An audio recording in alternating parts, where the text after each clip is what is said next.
காஞ்சி நகர் உரையும் காமகோட்டி குருவே காமகோட்டி குருவே காமகோட்டி குருவே. நேயர்களுக்கு அன்பு வணக்கம். அனுஷத்தின் அனுகிரகம் நிகழ்ச்சியில நாம் வரிசையாக தெய்வத்தினுடைய திருப்பெயர்கள், அந்த பெயர்களுக்கு பின்னால் இருக்கக்கூடிய நுட்பங்கள், இவைகளை மகா பெரியவர் வாயிலாக சிந்தித்து கொண்டு வருகிறோம். அந்த வகையிலே காஞ்சி காமாட்சி குறித்த சிந்தனைக்குரிய பல அரிய செய்திகளை நாம் பார்த்தோம். அதைத் தொடர்ந்து நாராயண மந்திரம். பெரியவர் போன்ற ஒரு அத்வைதி தன்னை வணங்குகின்றவர்களை நாராயண மந்திரம் சொல்லித்தான் ஆசீர்வதிக்கிறார். அது ஒரு ஆச்சரியமான ஒரு விஷயம். சிவாம்சமான பெரியவர் நாராயண மந்திரத்தை, வைஷ்ணவத்தன்மை கொண்ட நாராயண மந்திரத்தை சொல்லி ஆசீர்வதிக்கிறாரே, அது ஏன், எதனால் அப்படிங்கிறதையெல்லாம் நாம் கடந்த 2 தினங்களாக பார்த்தோம். இன்றைக்கு அந்த நாராயணா அப்படிங்கிற அந்த மதத்தின் அந்த வார்த்தை இருக்கிறதே, அந்த மந்திரம் இருக்கிறதே, அதனுடைய பெருமை, அதனுடைய அருமை, அதை இன்றைக்கு நாம் ஒரு சம்பவம் வாயிலாக தெரிந்து கொள்ள இருக்கிறோம். நாரதர் பெருமாள்கிட்டே கேட்குறார், நாராயண மந்திரத்துக்கு என்ன பெரிய சிறப்பு அப்படின்னு சொல்லும் பொழுது அதற்கு பெருமாள் புரியறதுக்காக சொல்றார். இது தற்பெருமை, தனக்குத்தானே தான் எப்படின்றத காட்டிக்கிறது அப்படிங்கிறதெல்லாம் கிடையாது. நமக்கு சில விஷயங்கள் வார்த்தைகளில் சொன்னால் எல்லோருக்கும் புரியாது. அதையே நாம் ஒரு கதை வடிவத்தில் சொல்லும் பொழுது நம்ம மனசுக்குள்ள எளிதாக, நம்ம மதத்தினுடைய தன்மையே மிக மிக மிக கடினமான விஷயங்களை கூட கதை வடிவத்துக்குள்ளே வைத்து தருவது அப்படிங்கிறது தான். அந்த கதை ரொம்ப ரசமான கதையாக இருக்கும், நம்ப முடியாததாக கூட இருக்கும், ஆனால் ஞாபகத்தில் இருக்கும். அதில் மட்டும் எந்த சந்தேகமும் இல்லை. முருகனுக்கு 6 முகம், ராவணனுக்கு 10 தலை, இப்படியெல்லாம் சொல்லும் பொழுது நமக்கு அந்த உருவம் இருக்கு இல்லையா, அது மறக்காது. பெருமாள்னு சொன்ன உடனே அவர் பாம்பு மேலே படுத்திருக்கார் அப்படின்னும் பொழுது நிச்சயமாக நம்ம மனசுக்குள்ள மறக்கவே முடியாது. பரமசிவன் புலித்தோலோடு அப்படின்னும் பொழுது அந்த ரூபம் இருக்கு இல்லையா, மறக்காது. முதல்ல நமக்கு எதுவும் இறை ரூபங்கள் நமக்கு மனசுல தங்கணும், தைக்கணும், அது அழிஞ்சிடக்கூடாது. இந்த உலகத்தில் நாம் பார்க்கிற ஆயிரக்கணக்கான மனிதர்களை போன்ற ஒரு தோற்றத்தில் அவர்கள் இருந்தால் காலப்போக்கில் அவர்களை நாம் மறந்து விடுவோம், அல்லது நம்மளை போலவே பார்ப்போம். நம்மளை போல பார்க்கறது அப்படிங்கிறது தெய்வ சிந்தனை இருக்கு இல்லையா, அதுக்கு நம்மளை மேம்படுத்தாது. இவன் என்ன போல தான் அப்படின்ட்டாலே முடிஞ்சு போச்சு. ஒரு சமநிலை விடுகிறது. ஒரு உயர்நிலை அப்படிங்கிறது வேணும். ஏன்னா அது உயர்நிலையில் இருக்கிற விஷயம். உயர்நிலையில் இருக்கக்கூடிய விஷயமும் சமநிலையில் தெரிவது அப்படிங்கிறது இருக்கு இல்லையா, அது சரியில்லை. உயர்நிலையில் இப்போ அருவியாக ஒன்று தண்ணி கொட்டணும்னா அது மேலிருந்து வந்தால் தான். தேங்கி இருந்தால் அது குளம், அதில் எந்த விதமான விசைப்பாடும் கிடையாது. ஆக விசைப்பாடு தண்ணீருக்குள் வேணும் என்று சொன்னால் அது ஓடி வரணும், ஓடி விழணும், விழுந்தால்தான் விசைப்பாடு. அப்போ அதற்கு ஒரு உயரம் வேணும். எப்படி இயற்கையில் இந்த மாதிரியான விஷயங்கள் எல்லாம் இருக்கிறதோ அது போலத்தான் நம்முடைய மதத்துக்குள்ளே இதையும். ஏன்னா சரியா புரிஞ்சுக்காம ரொம்ப அவசரப்பட்டு குதர்க்கமாக பல கிளை கேள்விகளை கேட்டுக்கொண்டே இருப்பார்கள் நம்மவர்கள். நம்ம பெரியவர்கள் என்னன்னாக்கா, பல பெரியவர்கள் அவர்களுக்கே தெரியாததுனால அவர்கள் பிளைண்டா நம்புறது அப்படின்னு ஒன்று இருக்கு. அதாவது கண்ணை மூடிக்கொண்டு பெரியவர்கள் சொன்ன, பெருமாள் சொன்னது, அவர்களெல்லாம் காரணம் இல்லாமலா சொல்லியிருப்பார்கள், எனக்கு இதெல்லாம் விளக்கம் தெரிஞ்சாதான் நான் நம்புவேன்னு இல்லை, அவர்கள் நம்பினார்கள் நான் நம்புறேன் அப்படின்னு சொல்லிட்டு நம்பி பக்தி செய்கின்றவர்கள் தான் நம்மில் மிக அதிகம். அப்போ அவர்கள்கிட்ட போய் இதுக்கெல்லாம் காரணம் என்ன, இதை எப்படி நீ நம்புற, இதை எப்படி நீ வணங்குற, இதை எப்படி நீ ஏற்றுக்கிற அப்படின்னு கேள்வி கேட்கும் பொழுது அவர்களுக்கு பதில் சொல்ல தெரியல. அவர்கள் தங்களுக்கு தெரிந்த ஏதோ ஒன்றை சொல்லுகிறார்கள், அதற்குள்ளே குழப்பம் விடுகிறது. அப்படித்தான் இன்றைக்கி இந்த சனாதனத்தை பற்றி, சனாதனம் அப்படிங்கிற ஒரு விஷயம் இன்றைக்கு இந்த சமூகத்தில் பாடாய்பட்டு கொண்டிருக்கிறது. ஆளுக்கு ஒரு பொருளுரை எழுதுகிறார்கள். அதற்கு சனாதனம்னா நான் இது அப்படின்னு ஒவ்வொருத்தரும் தங்களுடைய கருத்து, தங்களுடைய புரிதல் எல்லாம், சிலர் சரியாக சொல்லுகிறார்கள், சிலர் சுமாராக சொல்லுகிறார்கள், ஒவ்வொருத்தரும் ஒவ்வொரு வடிவத்திலே சொல்லி கொண்டிருக்கிறார்கள். உண்மையில் சனாதனம் அப்படின்னு சொன்னால் எல்லாரையும் சமமாக பார்க்கிறார். சகல உயிர்களையும், மனிதர்களுக்குள் மனிதர்களை அல்ல, எறும்பு முதற்கொண்டு, அதுதான் ரொம்ப கவனிக்கணும். உயிர்கள், அசைகின்ற உயிர்கள், அவ்வளவுதான். அசைகின்ற சகல உயிர்களுக்குள்ளேயும் இறைவன் இருக்கிறார்.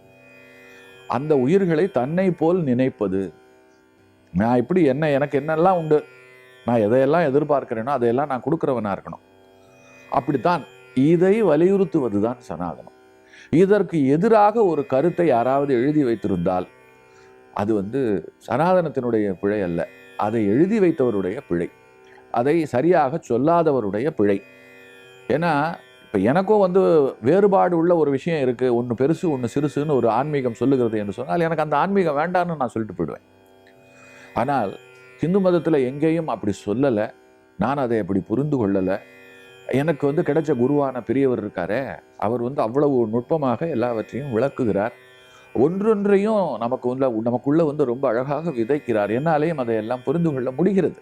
அந்த அடிப்படையில் தான் இப்போ நாராயண மந்திரம், நாராயணா நாராயணா என்று வைஷ்ணவர்கள் சொல்லுகிற இறைவனை சொல்லுகிற, வைஷ்ணவர்கள் தான் சொல்லணும் இல்லை, உலகத்து உயிர்கள் எல்லாரும் சொல்லலாம்.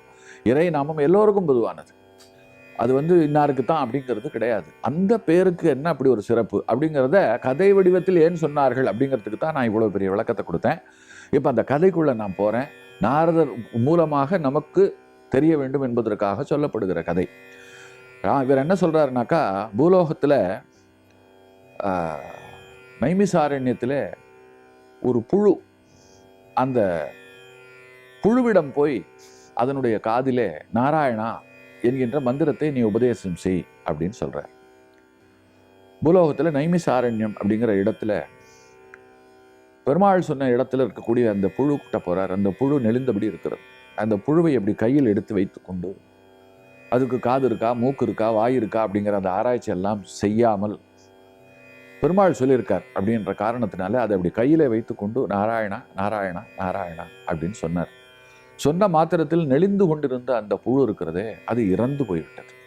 உடனே என்னடா அது, உயிரோடு இருந்தது, நாமத்தை சொன்ன மாத்திரத்திலே இறந்து விட்டதே அப்படின்னு சொல்லிட்டு அந்த புழுவை கீழே போட்டு மண்ணை போட்டு மூடிட்டு இறைவனிடம் திரும்ப வந்து, சுவாமி நீங்கள் சொன்ன மாதிரியே சொன்னேன், ஆனால் அது இறந்து விட்டது, எனக்கு ஒன்றும் புரியலை அப்படின்னார்.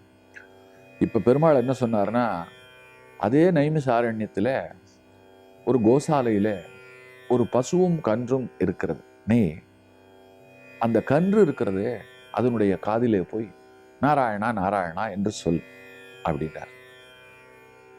சரி, பெருமாளே சொல்லிட்டார், நமக்கு எதையோ புரிய வைக்க நினைக்கிறார் அப்படின்னு சொல்லிட்டு நாரதர் நைமிசாரண்யம் வந்து பெருமாள் குறிப்பிட்ட அந்த கோசாலைக்கு போய் அங்கே இருக்கக்கூடிய கன்றின் காதிலே நாராயணா நாராயணா என்று சொன்னார். அப்படி சொன்ன மாத்திரத்திலே அந்த கன்றும் இறந்து போனது. நாரதருக்கு படபடப்பாகிவிட்டது. உடனே திரும்பி வந்து பெருமாள்கிட்ட, இந்த கன்றும் இறந்து விட்டது நாமத்தை கேட்ட மாத்திரத்திலே அப்படின்னு சொன்னார். உடனே இப்பொழுது அவர் சொன்னார், ஒரு குழந்தை பிறந்திருக்கிறது, அந்த குழந்தையினுடைய காது இருக்கிறது, அதிலே போய் சொல்லு அப்படின்னார். நாரதருக்கு உடனே தயக்கமாகிவிட்டது. புழு மாடுன்னு வரும்போது அது தன்னை போன்ற ஒரு மனித ஜீவராசி இல்லை. ஒரு பரிசோதனை போல அதில் சொல்லி பார்த்ததுலேயும் அவருக்கு தயக்கம் ஏற்படலை. இப்போ நிச்சயமாக குழந்தை சொல்லி குழந்தையும் செத்துப்பிடுமே, என்ன பண்ணுறது அப்படின்னு சொல்லிட்டு அவருக்குள்ள ஒரு குழப்பம் இருந்தாலும் பெருமாள் சொல்லிட்டார், நிச்சயமாக இதுக்கு முடிவு சிறப்பானதாக தான் இருக்கும் அப்படின்னு சொல்லிட்டு அதற்கு அப்புறம் போய் அந்த குழந்தையின் காதில் சொன்ன மாத்திரத்தில் அந்த குழந்தையும் இறந்து போனது. ஐயோ அப்படின்னு சொல்லிட்டு திரும்ப வந்து சொல்றார். இப்போ பெருமாள் சொல்றார், நீ இப்பொழுது நைமிசாரண்யத்தில் இருக்கக்கூடிய ஒரு முனிவரை போய் பார் அப்படிங்கிறார். இவர் நேராக அந்த முனிவர்கிட்ட போறார். முனிவர்கிட்ட போன மாத்திரத்தில் நாராயணான்னு சொல்ல மாத்திரத்தில் அந்த முனிவர் பதிலுக்கு வணங்கி அவர் வந்து, நாராயணரே உங்களுடைய தரிசனம் எனக்கு கிடைத்தது, உங்களால் எனக்கு நாராயண உபதேசமானது அப்படின்னு சொல்றார். நான் அதற்காகத்தான் காத்திருந்தேன், எனக்கு இப்பொழுது அந்த உபதேசம் ஆகிவிட்டது, பிரம்மஞானியான உங்களாலே எனக்கு அது நிகழ்ந்து விட்டது அப்படின்னு சொன்னார். உடனே நாரதருக்கு ஒன்றும் புரியல. உடனே திரும்பி வந்து சொன்னார். அப்போ அவர் சொன்னார், இந்த நாராயணா என்கின்ற நாமம் புழுவாக இருந்ததை பசும் கன்றாக்கியது, பசும் கன்றாக இருந்ததை மனித பிறப்பெடுக்கிற குழந்தை ஆக்கியது, அந்த குழந்தையாக இருந்தது முனியாகி, முனியாக இருந்த அது அந்த நாமத்தாலே தெளிந்து முக்தி அப்படிங்கிற ஒரு நிலையை நீ இப்பொழுது அவருக்கு கொடுத்து விட்டாய். ஆக என்னுடைய நாமம் இருக்கிறதே, அது ஓருயிரிலே இருந்து ஈருயிருக்கும், ஈருயிரிலே இருந்து மூன்று தன்மை கொண்ட அறிவுள்ள உயிருக்கும் மேலான நிலையை கொண்டு வந்து இறுதியிலே என்னிடம் கொண்டு வந்து சேர்த்து விடும்.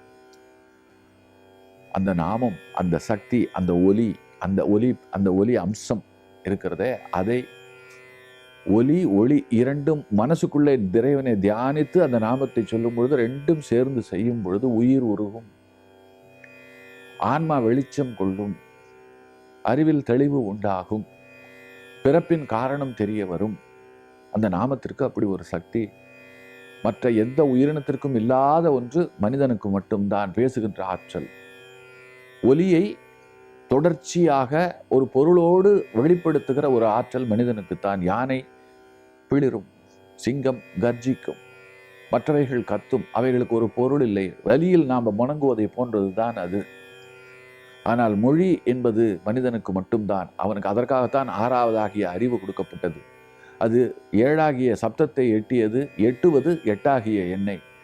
எட்டிவிட்டால் 9ஆகிய மாறாத தன்மை வந்து விடுகிறது அப்படின்னு சொல்லி அந்த இடத்துல அவர் விளக்கம் கொடுத்தாராம். அப்போ பாருங்களேன், இப்போ நாராயணா அப்படின்னு சொல்லும் பொழுது இந்த கதை மறக்காது. இந்த நாமத்திற்கு பின்னால் இருக்கிற சிறப்பு மறக்காது.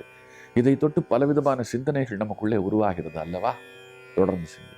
காஞ்சி நகர் உரையும் காமகோட்டி குருவே, காமகோட்டி குருவே, காமகோட்டி குருவே.